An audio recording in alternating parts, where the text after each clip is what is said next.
Coming up on today's Louisville Real Estate Show, my wife LaDonna and I come face to face, or maybe I should say nose to nose, with odors coming from our kitchen sink. Also, are you legally bound to work with a real estate agent if you signed a showing agreement? And we've got 5 or more reasons your house may be dusty all the time. Hi, everybody. I'm Bob Sokoler, owner of the Sokoler team at RE/MAX Properties East. Thank you for joining us here on this Sunday show. Hopefully it's a start to a good Sunday. We hope to keep it going for you. We're here till the top of the hour, and with us will be the following people. Chuck Crosby. He's the owner of the Crosby Law Offices. They do real estate closings, wills. They can create a will for you and get it together. Also, powers of attorney, foreclosure defense, commissioner of sale, and a whole lot more. You can reach Chuck and his folks over at the Crosby Law Office at 499-6360. Also here, Brad Lawler. He is owner of the Home Team Inspection Service and Team Bug Out. If you need to have your house, either the new one that you're buying or your existing one inspected or some termites rid of pesky critters over there, you can reach Brad at 844-411-TEAM.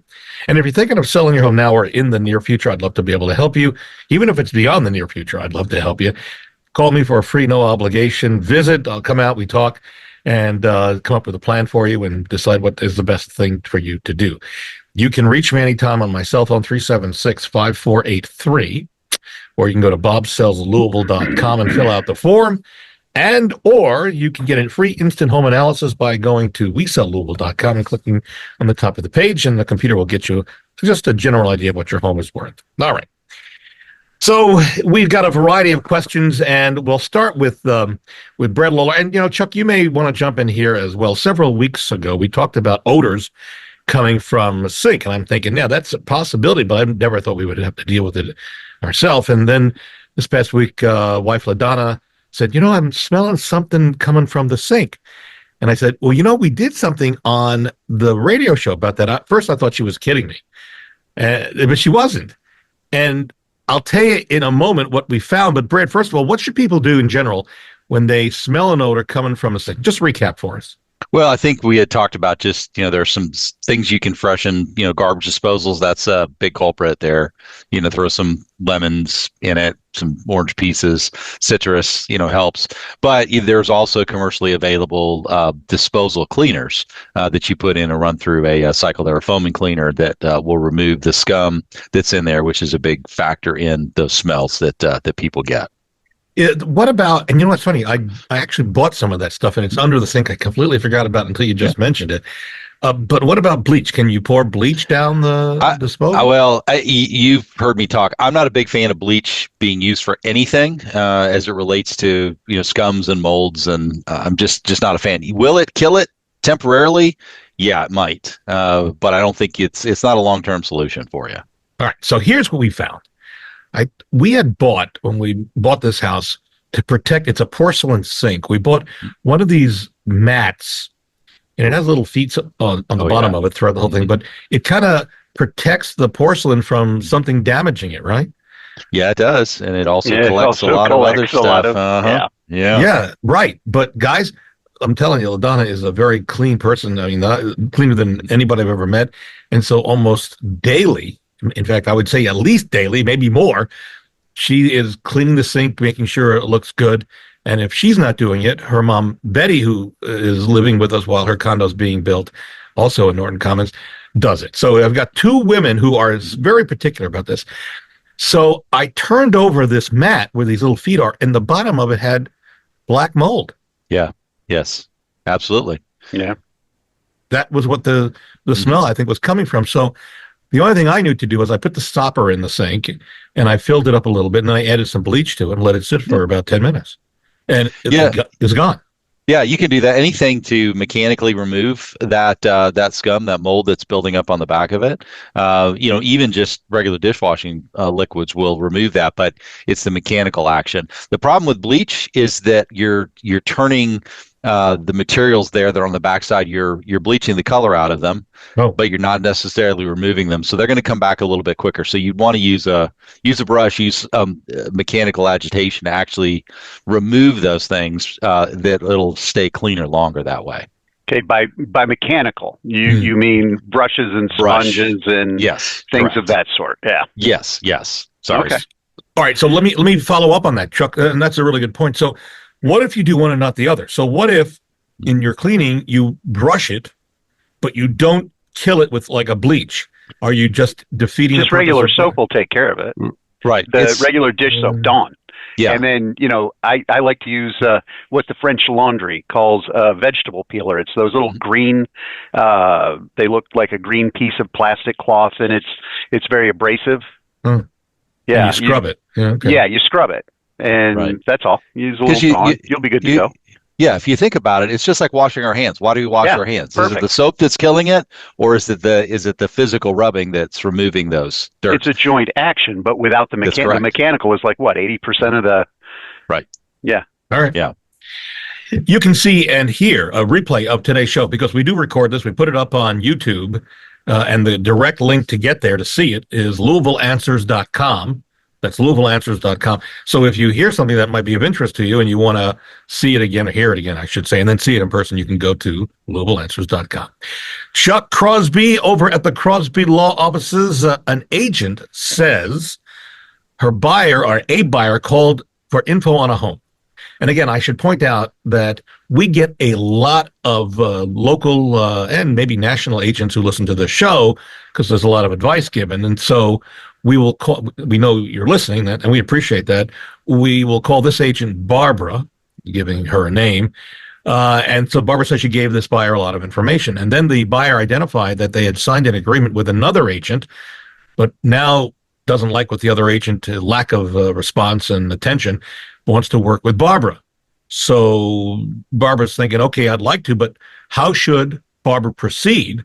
Because the other agent had signed an agreement, because under these new regulations that started over the summer, you have to sign a showing agreement at least for the home you're going to see, or a longer term, which apparently is what happened here. Could be a month or a couple of months or 6 months to work with an agent to see homes. Chuck? Well, a contract is a contract. And if you're an agent and someone comes to you and says that they're in a contract with another agent and they're just not going to do anything with that other agent anymore, well, you stand the possibility of finding yourself in a bit of hot water. Obviously, there's ethical issues involved that you would need to avoid. And plus, just from a legal sense, if you sell the house and the other agent has an agreement, you might find somebody coming claiming your commission. Yeah. So, and again, to a lot of buyers, potential buyers, this is a whole new world for you in terms of signing an agreement. Other cities, it's done on a regular basis, but now here in the Louisville area, Kentucky, and then Southern Indiana, it's become a requirement. So be aware of that. And if you're signing an agreement and it's a long-lasting agreement, and by that I'm talking about more than just a one showing for one day, be cognizant of the fact that you need to either. And would you say, Chuck, if this woman wants to get out of the contract with the other agent and work with Barbara, does Barbara tell her to go to talk to the agent? Oh, absolutely. Or the agent's broker? Go to the broker. Because an agent is just that, an agent, not for the individual, but for the broker. So the broker is the person with whom you're dealing, and they've got an agency relationship with their agent to act on their behalf. So you go to the top. And most brokers that I've run into when this kind of thing happens understand what's going on, and they realize that if the person breaks the contract with the realtor, well, there's all kinds of reasons that are going to pop up if they try and use legal means to enforce it. So there's a lot of give and take. It's not as cut and dried as one might think, because of course, if a person tries to enforce a contract, professional services contract, first thing you're going to come back with is, well, you didn't do a really good job. So kind of like an agency malpractice sort of argument. So it can get really hairy. That's why if you're the other agent, don't get involved until that contract is released. And sometimes that broker that you contact, who the agent is working for, may say, well, let me just assign this to another agent, rather than letting it go out there. So you'll see there's a variety of things you can do. Yeah. And one thing you can do before you sign anything is to check the reviews of the individual agent that you're going to work with. Just go to Google and Google their name, or go to Zillow or Google, look up their reviews. It's a very simple thing, and that usually tells you as the consumer what that person is good or bad, whether it's an agent or a business. And that's why I'm really continually telling everybody about our reviews. We're very proud of them. We're not 100%. We can't be 100%. Well, we try to be, but we can't, everybody. But go to LouisvilleZillow.com or LouisvilleGoogle.com and see our reviews. Brad Lawler, Home Team Inspection. Steve sent us an email. He says, hi, thanks for the radio show. I listen all the time. And thank you, Steve, and all of you who are listening. Steve says he just bought his first house, and he says, I'm kind of a novice at this. What should I do to get it ready for this cold weather that we've started having this week? Yeah. Brad, good question. Yeah, it's a really good question. We've had pretty cold weather, and it looks like it's going to continue. And of course, we're in wintertime. So, every house is a little bit different. I think the first thing you got to do is make sure you know what the layout of the house is, particularly as it relates to things that can be affected by cold weather, i.e. water pipes. We still have houses here in this area with water lines that run through the attic. Maybe it's just one line, but you need to know where all your water lines are. You need to know where all of your shutoffs are. You need to make sure that when cold weather is coming in, that, if you know that you've got walls that haven't been insulated, particularly behind maybe a washing machine that is on an exterior wall, make sure you understand how to protect that wall. Because those water lines will freeze, and once they freeze, you may not get a rupture and water coming out immediately. But once things start warming up, then the water starts flowing. So, biggest thing you can do is that. The other things, there are probably a little bit less, specific. Make sure that you've had service done on your HVAC units. It's not too late if you haven't had the technician come out and check your furnace, make sure it's running correctly. Filters have been changed. If there are areas like your outside spigots, make sure those have been turned off. They've been insulated if you can't turn them off. Other things, some people have, crawl spaces that, you'll want to, take a look at the vents under those. Many people want to close those off during the winter time, but then you want to reopen in the spring. So these are just all those kind of basic, get the house ready. It's getting cold. If you have a fireplace, make sure you know how to open the damper. Make sure there's not an animal that has taken up nests there in that chimney space. If you're concerned about the chimney, particularly if you've just moved in, maybe time to call the chimney company to come out and do an examination on the inside of it before you light the first fire there. Beyond that, you're trying to keep cold air out of the house. Drafty spaces, those spaces under doors, around windows. It may be a little bit difficult to caulk now, but still you can take steps on the inside of the house to protect that air from flowing freely into your home. Hopefully that answers your question. That's a good answer, by the way. We're going to take a break. When we come back, you have a dusty home. You're not alone. There's a lot of people. We've got some potential reasons that might help, and maybe Brad and Chuck can throw in their 2 cents or 3 cents as well. Continuing with us after the break, Chuck Crosby, the head guy, the owner, the one and only over at the Crosby Law Offices. You can reach him to get your home loan closed or to have a will created, a power of attorney if you need it, foreclosure defense, a commissioner sale. You can reach Chuck, 499-6360. Also, you will also hear from Brad Lawler. He's the owner of the Home Team Inspection Service and Team Bug Out. So if you need to have the house inspected or you've got a problem with a pesky pest, you can call Brad and his team at 844-411-TEAM. And if you're thinking of selling your home now or in the future, I'd love to be able to help you for free, no obligation analysis.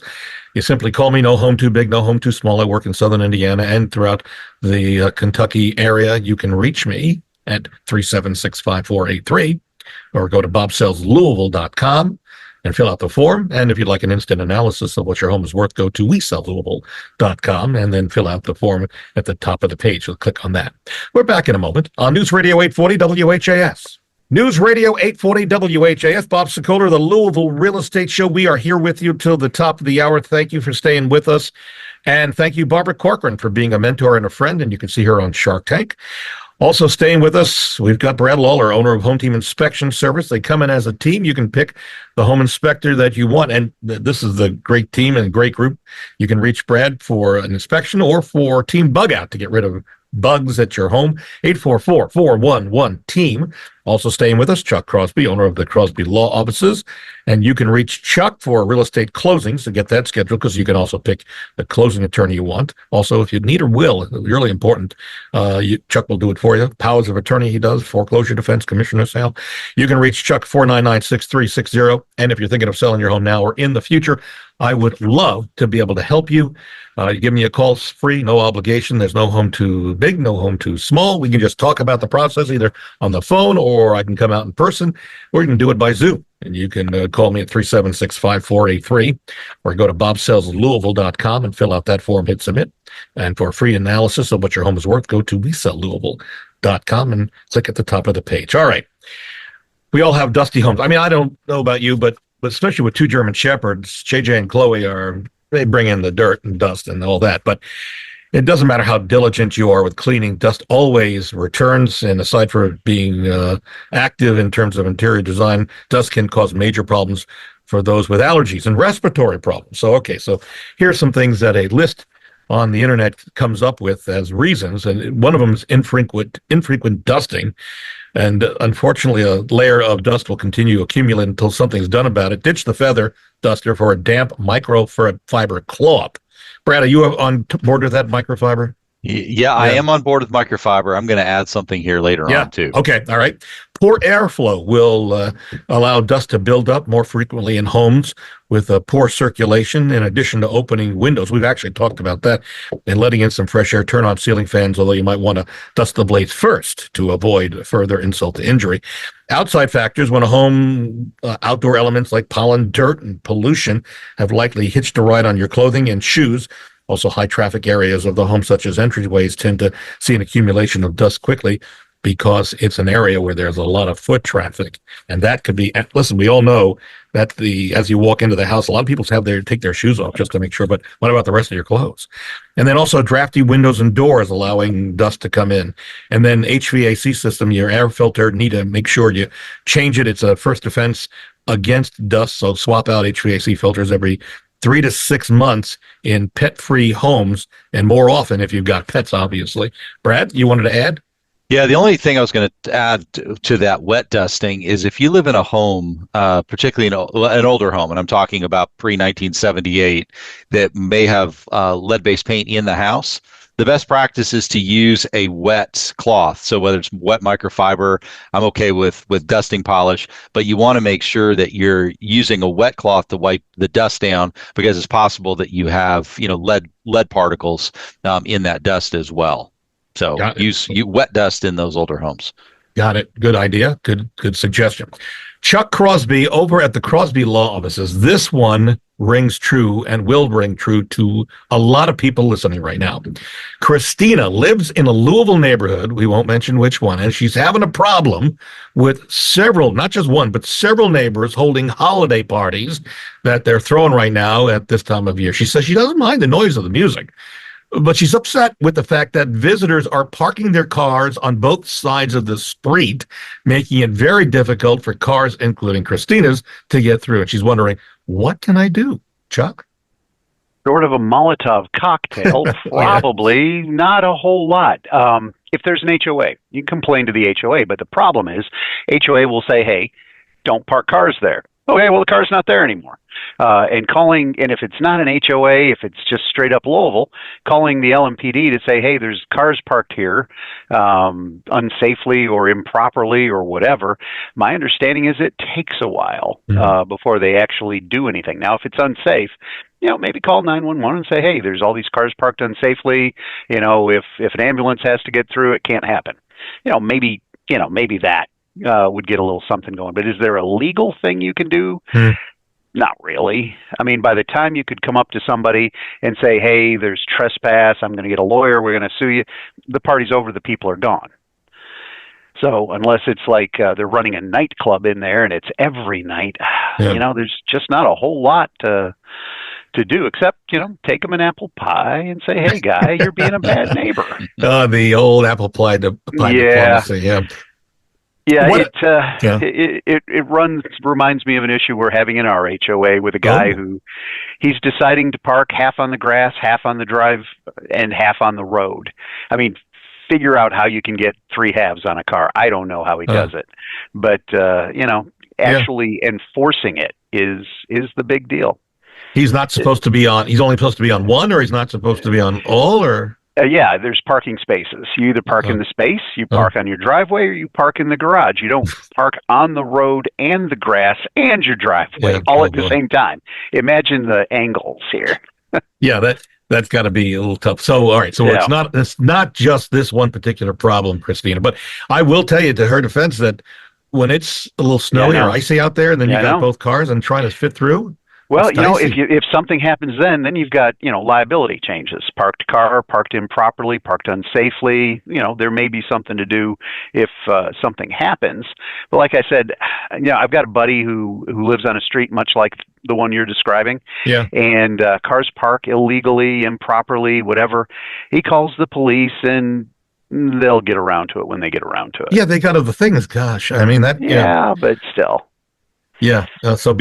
Christina, our sympathy, and I don't know, maybe someone's listening who's about to have a party, and you can kind of basically tell your guests, hey, park on one side of the street. Be a good neighbor. Yeah, damn good you do.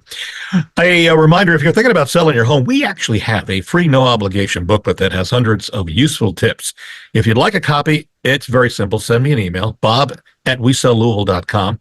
Put selling tips in the subject line, and I'll send it right out to you.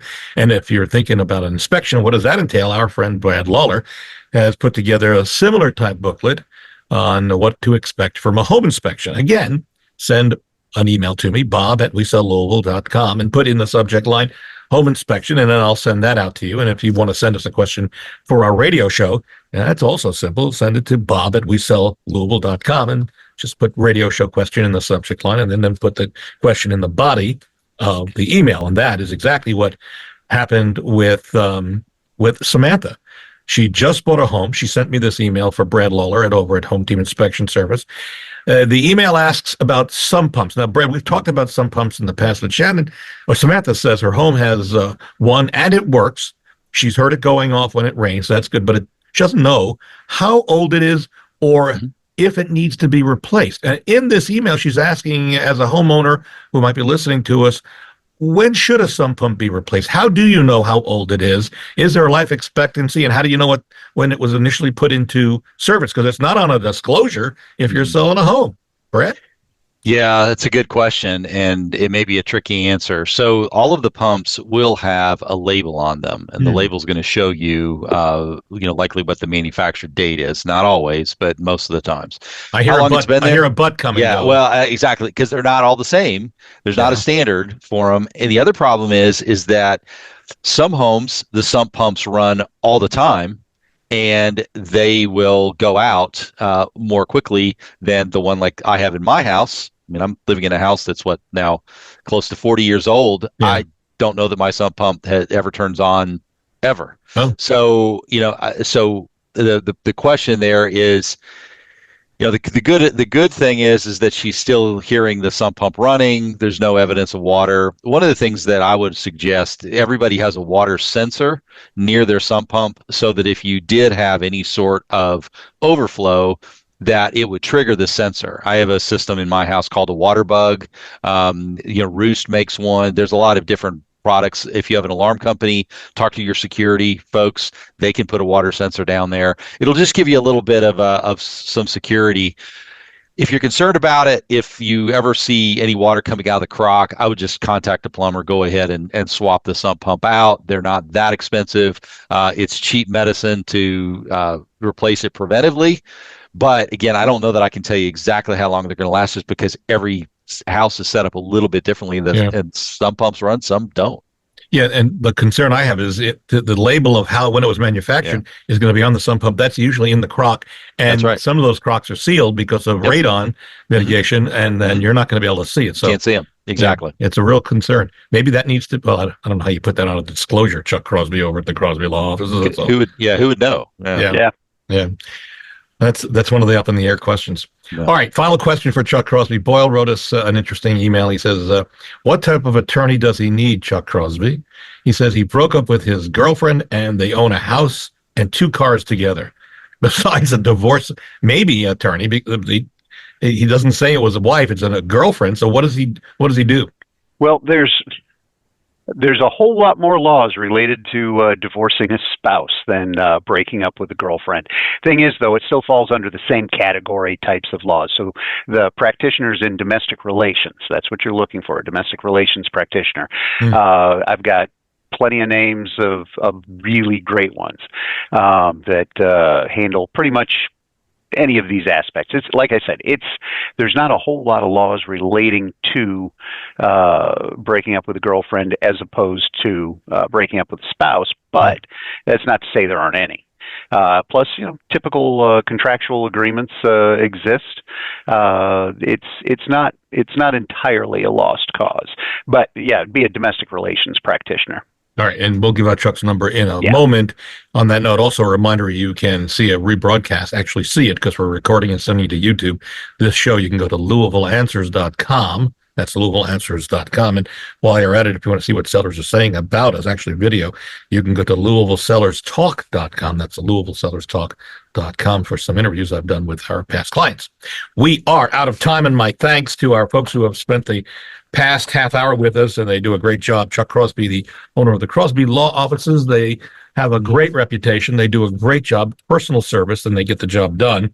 You can call Chuck for scheduling your closing or to have a will created, a power of attorney, 499-6360. Also, our thanks to Brad Lawler, owner of Home Team Inspection Service. They come in as a team, get the job done quickly, and also team bug out to get rid of those bugs. You can reach Brad at 844-411-TEAM. And if you're thinking of selling your home now or in the future, call me for a free, no obligation analysis. We can talk as long as you want, either on the phone, via Zoom, or in person. I come out. It's me. And I work in Southern Indiana and Louisville, Kentucky, and surrounding areas. You can reach me at 376-5483 or go to bobsellslouisville.com and fill out the form and hit submit. And for a free analysis, go to wesellouisville.com and just punch in your address and we'll get you analysis via computer of what your home is worth. We are out of time. See you next Sunday on News Radio 840 WHAS.